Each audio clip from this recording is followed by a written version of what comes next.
Welcome to the TEDxPlattsburgh podcast series. I'm Stephane Bilodeau, accompanied by my colleague and friend, Dr. Ayse Basak Cinar. Welcome, Ayse. Thank you, Stephane. Today, for our third podcast, we have an incredible guest to exchange with, a leader, an entrepreneur, and a woman who has already achieved so much in the USA, in Turkey, and beyond. Asli Erem, Global CFO, Executive Board Member of the Marmara Group. Ayse, please introduce our guest speaker. Yeah, that's my pleasure. And yes, Asli Erem is a professional and academician with main concerns and passions, with a strong passion actually for gender equality, women's rights, empowerment, ending poverty, as well as various social causes in these fields. As a mentor, leader, and activist, she has accomplished significant tasks in these areas. Asli Erem is a contributor at Forbes magazine, the #1 entrepreneurial publication in the world with over 55 million monthly visitors. Asli Erem is also a member of Forbes Finance Council. It's an invitation-only community for successful business owners and leaders. On the other hand, Asli Erem also regularly meets with Y and Z generation as a mentor and visiting professor at universities and colleges around the world. Erem is a member of the 30% Club, which has more than 1,000 board presidents and CEOs over 20 countries. She is involved in global efforts to increase the number of women in board of directors and appointing women to leading positions in companies. She is among the top 10 CFOs to watch list of the Entrepreneur magazine for 2023, member of the Forbes Council, member of UN Global Compact, the world's largest voluntary corporate sustainability initiative, one of the candidates in Forbes Top 10 Women to Inspire list. So, we would like to welcome Asli Erem, and we are delighted to have you here today. Your passion for gender equality, women's rights, and poverty alleviation, as well as your extensive experience as a mentor, leader, and activist, make you a highly respected and influential figure. So, we are honored to have you as a guest speaker today, and we look forward to learning from your insights and experiences. Thank you, Ayse and Stephane. Thank you for having me. It's my pleasure. Welcome, Asli. Impressive background. It's a pleasure to have you with us today. And today we want to listen to you. So let's start with the first question for you. How does having a purpose, maybe a childhood dream or something else, plays a role in your success, in your many successes, I should say? Actually, it played a very significant role in mine because my childhood dream is who I am now. That was, regardless of the sector or the area, to become a businesswoman or a decision maker who would have impact in empowerment of women. So that's basically what I'm doing. My career evolved in, let's say, in finance, and then I came to C-level, but I'm in a situation to have an impact for this childhood, goal of mine, which is great. I'm still continuing it. This clear sense always kept me working, motivated towards my goals, and kept me stayed focused and committed to what I want to do. Of course, it requires a lot of hard work and dedication. However, having a clear purpose also helps you stay resilient in front of setbacks and failures and obstacles. So you learn how to find opportunities and see those as areas of expertise or opportunities to learn. That's how it impacted me at the end of the day. Whenever I face a difficulty, I chose a kind of perspective to learn from it so that it's a great growth opportunity for me. Let's say this having a dream from childhood and doing it, it also requires that you have something you are so passionate about. And I know what I'm passionate about, it's women empowerment. And when you are passionate about something, you are more likely to put required effort to achieve a success. You are also more likely to enjoy that journey, and you can make progress achieving your goals and enjoy your time at the same time. So I consider myself lucky for both having the success and also fulfilling emotionally on what I'm doing.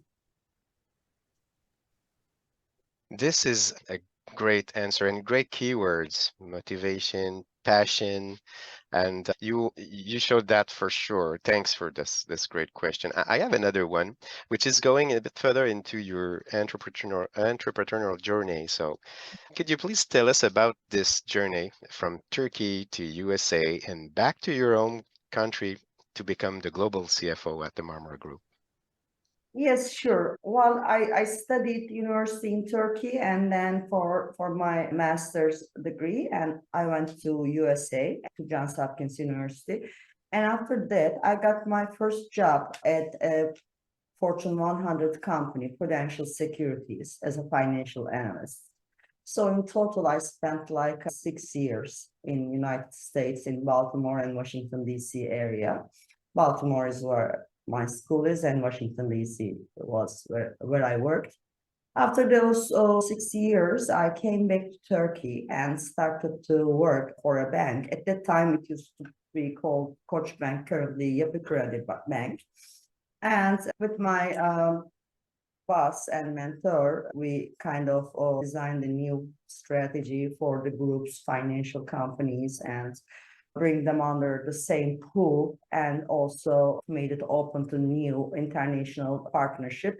So as a matter of fact, we created this partnership with UniCredit and some kind of marriage with UniCredit of Italy and Koçbank of Turkey, which turned out to be Yapı Kredi now.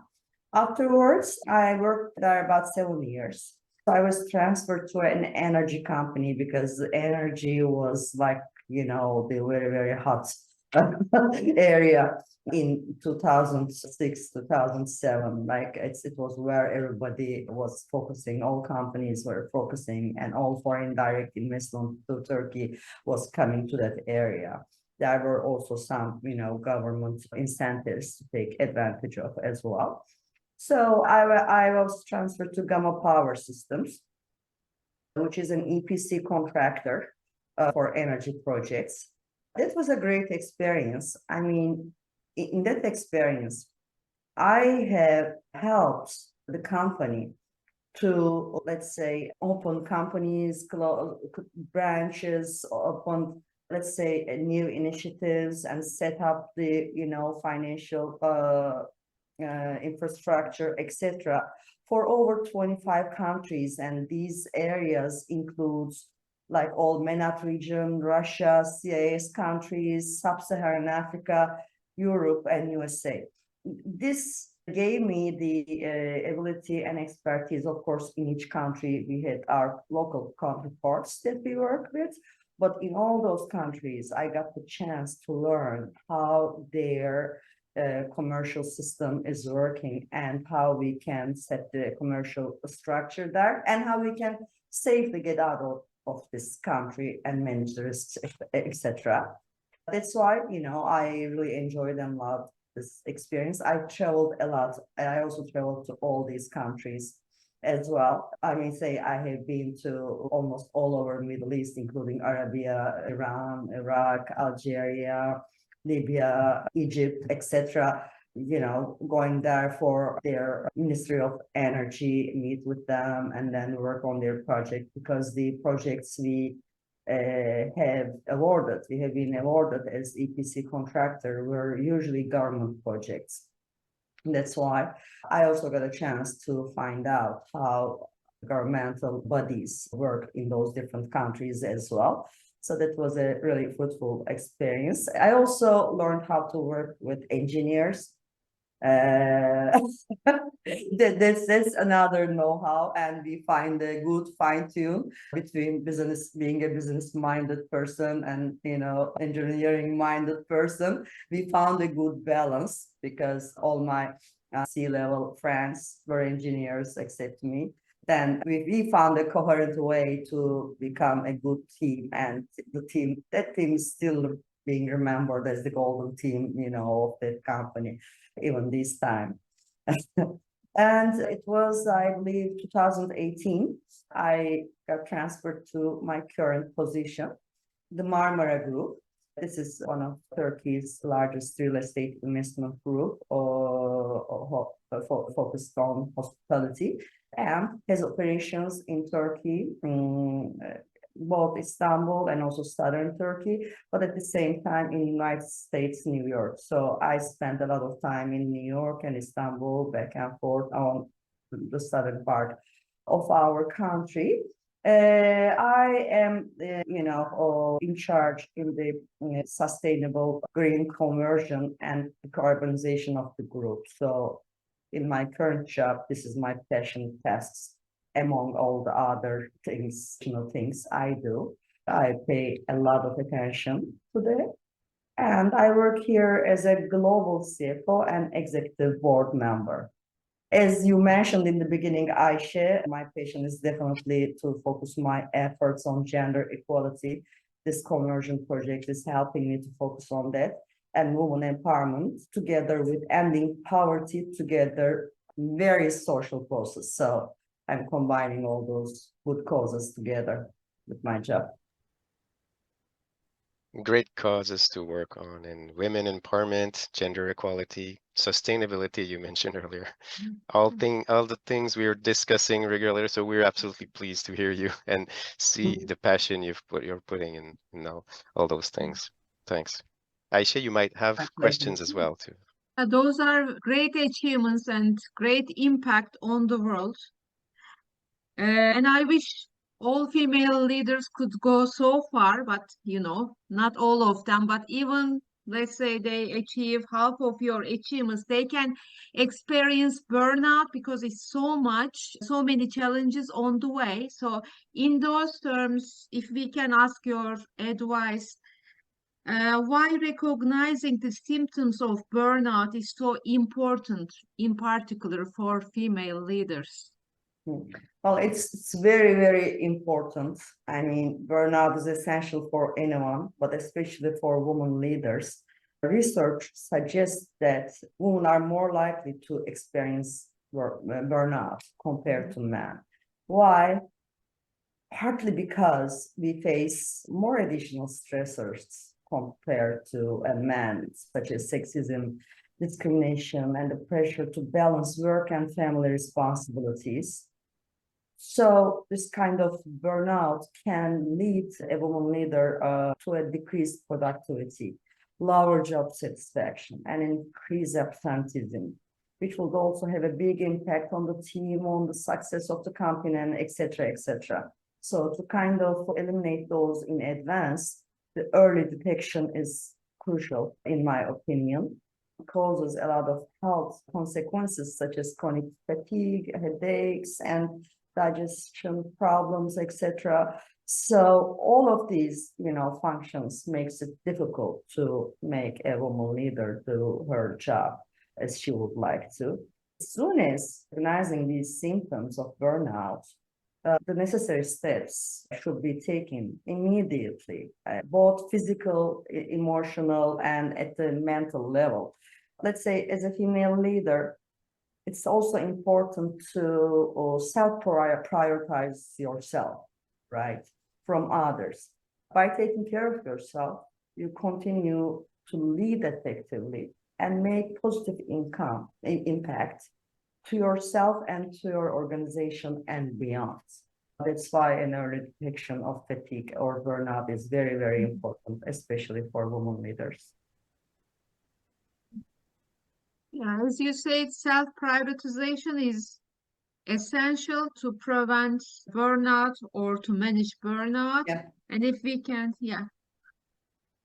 And if we can say maybe growth mindset is the antidote for burnout. So in those terms, what do you think about growth mindset? Why is it so important for becoming a resilient leader? Mhm. Well, I can tell you about my own experience, for example. It always, having such a mindset, it always allowed me to view challenges and setbacks as opportunities for growth and learning, right? Rather than seeing them as unbeatable obstacles or some kind of things that I should always run away and ignore. This mindset enables me to be more open to feedback. So I officially and openly ask for feedbacks from my, let's say, tops, peers, team, from everyone, and I'm open to it because I know I'm not complete and I know everything, or I'm like 100%, fulfilled in all areas. So I constantly need feedback. So I should be open to that and to persist on in the face of adversity, which can be critical for achieving success at the end of the day. I find myself being persistent in front of when I face difficulties. I just said a second ago, when I face a failure, I don't go and cry, but I just sit and try to understand, how I can turn it into an opportunity for future better performance for myself. What did I learn from it? It also helps me, this kind of mindset. It also helps me to be more adaptable to a changing environment. We are having lots of issues, problems with different generations. Always the leaders are from a different generation than their team.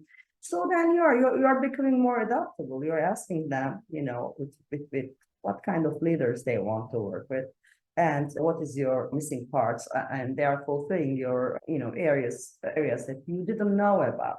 I find this very exciting actually, because you are personally constantly growing as well and becoming more solving oriented. One thing is that a growth set mind is this. A business environment or a job is not something that you sit in a comfortable environment with no or conflicts, some kind of problems to resolve or anything. There's conflict, difficulties, and hardships that we have to deal. But that's why the company needs us, right? It's a part of our job. If everything was perfect, why they would need us? So that's how I look into it, and it helps me to grow and learn more. Great point. And talking about growing and learn more, uh, looking at the vision, at your vision and the purposes and that you highlighted already, how important are they? So your vision and the purposes in the fulfillment in your fulfillment in both your personal and your professional life. So you just talked about the link between the two, but how your vision is adding to this. Mhm. Yeah, my vision is definitely to work for a better world to live in for all of us and for future generations. And it covers many things. It covers a collective well-being for me, for my family, for you, and for the rest of the world. So it involves addressing issues such as social inequality, climate change, environmental degradation, and many others that affect the lives of people all around the world. It gives me a sense of purpose and meaning in life, really, to work towards this mission. It allows me to contribute to something larger than myself because, I don't only exist for myself, right? We are part of a total structure. We are part of it. We are all connected in some way. That's what I believe. So then I have to feel like I am useful for this, bigger whole one entity. We don't know what to call it. I don't know what to call it, but I'm a part of it. So I don't only, work for myself, but I work for the total beings in the world. Addressing global issues is a leading influence in well-being, both individually and collectively. So this is helping me personally to feel better. But at the same time, it helps the people that work with me or that does business with my company or that becomes my friends or that I mentor in colleges, universities, students feel better as well, right? You light up a candle and then the person you gave the candle gives the candle to another person. So you can increase the area of your influence, but for a better world to live in. That's what my vision is. Great vision and great image with the candle and sharing it with others. Thanks for that. Ayse, I think you have another question. So just yeah, go ahead. I have another question. Yeah. So if we think of Turkey, it could be challenging for a female leader to rise as a leader or to achieve her dreams. So what were the specific challenges and how you overcame them, if you would like to share with us? Yeah, sure, my pleasure. Actually, I will talk in general, not personally, because most of the, let's say, Turkish or developing country women are probably facing similar things. But one of it is cultural and traditional expectations. That's an obstacle for women leaders, right? Not only in Turkey, but in many countries, women are often expected to prioritize their families over their careers. And then they don't do so, they're all made feel guilty or something, is it like, you are not putting enough attention to your family, child, mother, father, etc. All this pressure is over women. It's making it difficult for us to pursue leadership positions.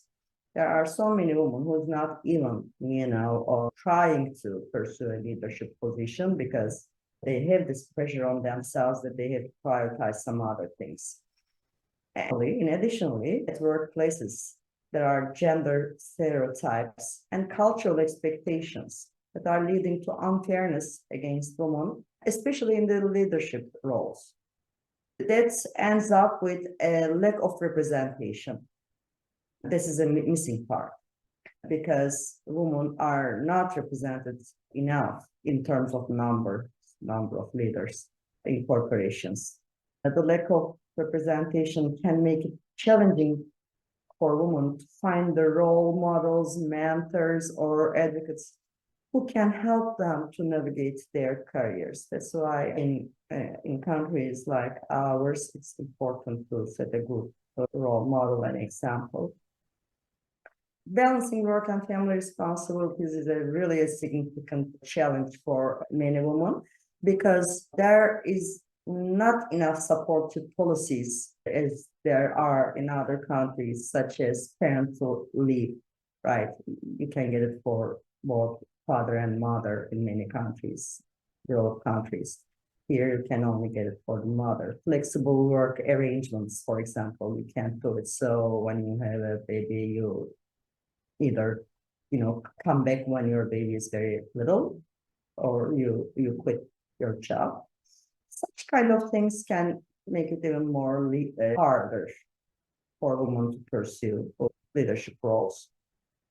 While there are such challenges for women leaders in Turkey, like I mentioned a second ago, they can also overcome these challenges by building supportive networks, for example, developing leadership skills, advocating for themselves, and finding work and life balance. By taking these steps, women can achieve success and become influential leaders for their organization and for their communities. This is basically how I handled it in summary.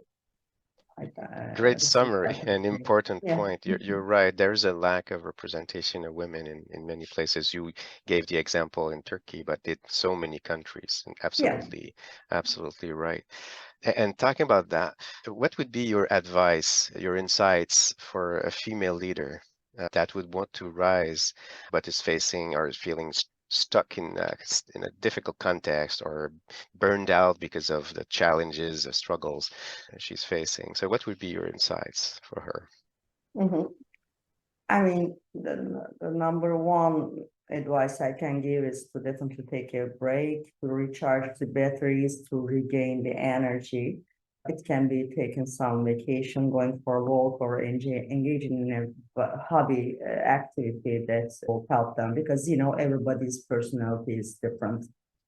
I may be feeling better when I run away for a couple of days. Some other, you know, resolves it quicker, just taking a long walk, etc. But definitely, all women leaders need to build supportive network of mentors.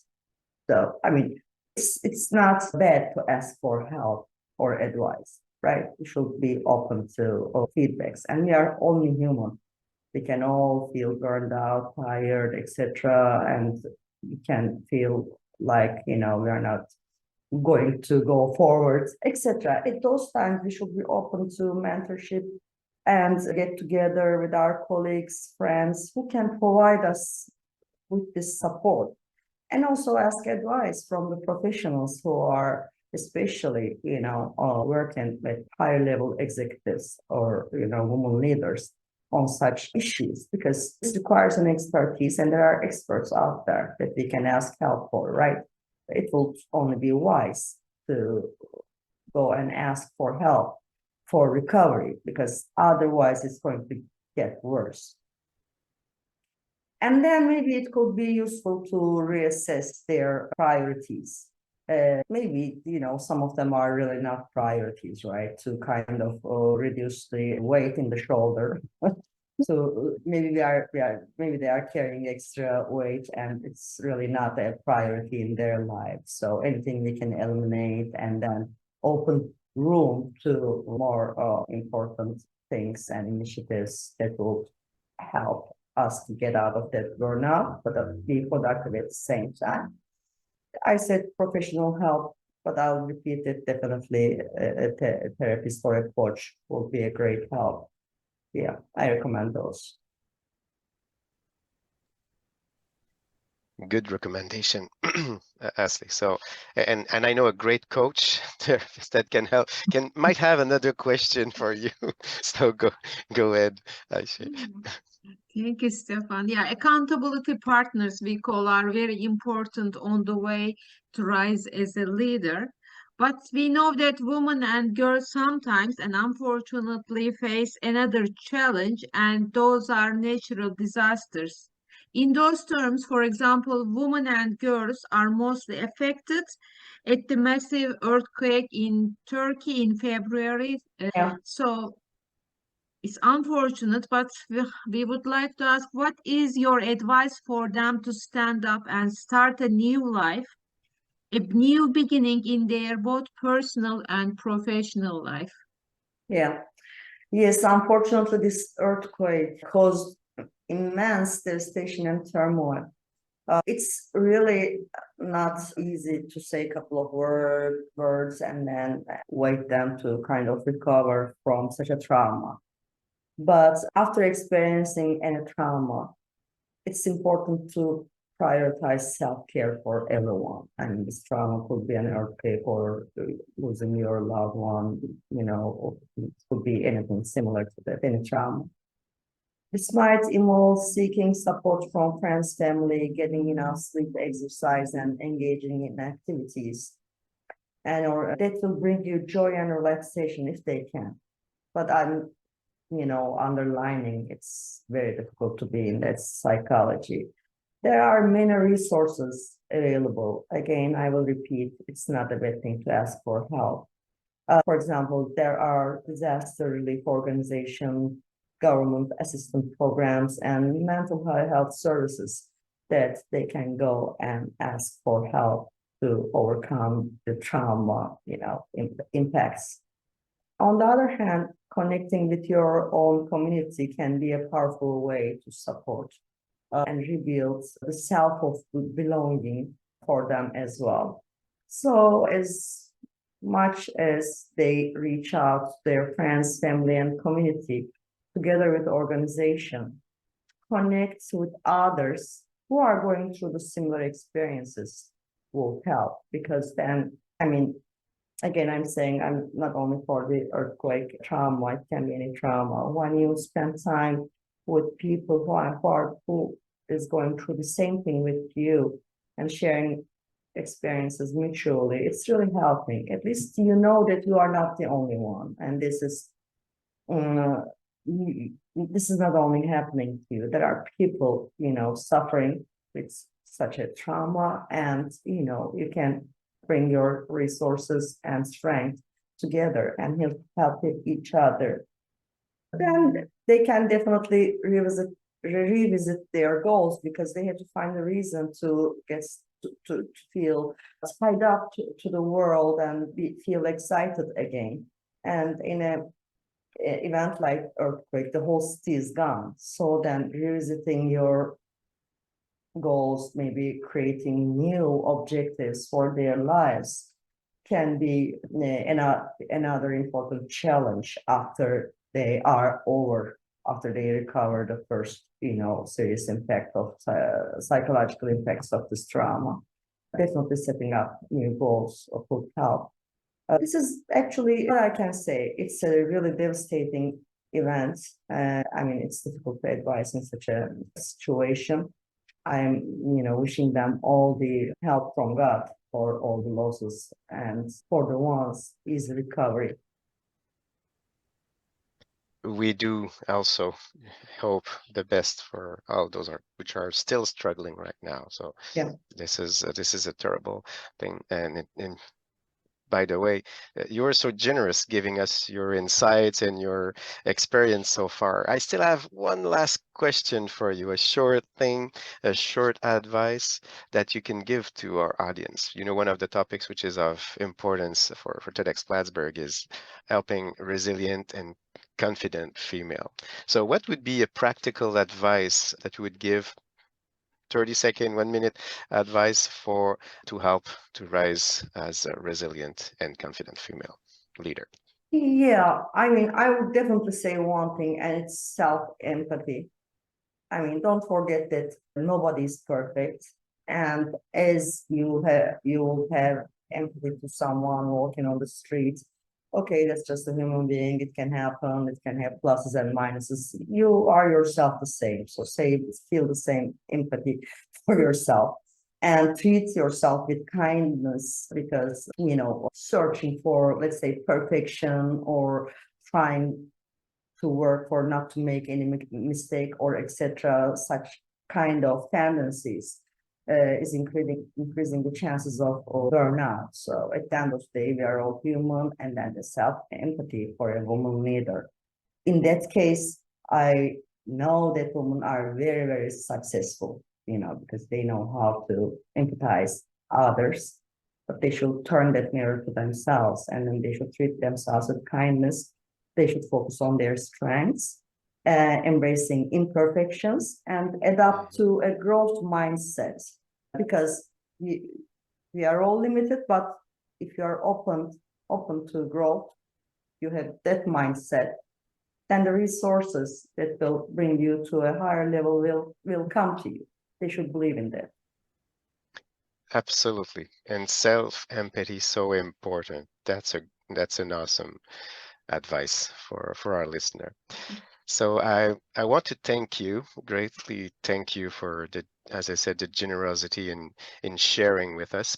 And I want to let Ayse maybe give some concluding remarks if you'd like, Ayse.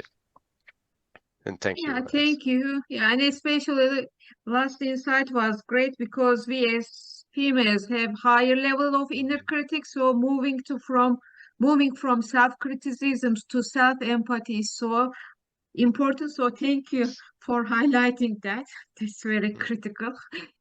And also thank you very much, Asli Erem, for joining us today and sharing your journey, your passion, and also insights on women empowerment and leadership. So your passion and dedication towards these causes are truly inspiring. And we are grateful for these practical advices and also guidance that you have provided us today. And we hope that our audience, followers have found this conversation a stepstone or cornerstone to move forward, and they will be inspired. And if I can, last message would be, please remember, as Asli Erem said, self-empathy, that's very important, and also adopt a growth mindset to rise as a resilient and confident leader. So stay tuned for future episodes and guests. And please feel free to share your thoughts because we can learn, act, grow together. So stay tuned. Absolutely. Thanks very Thank much. you. Outstanding discussion with you today. And it's an invitation for the other TEDxPlattsburgh podcasts that will come. Great to have you in today. Thanks for having me. Bye-bye. Thank you.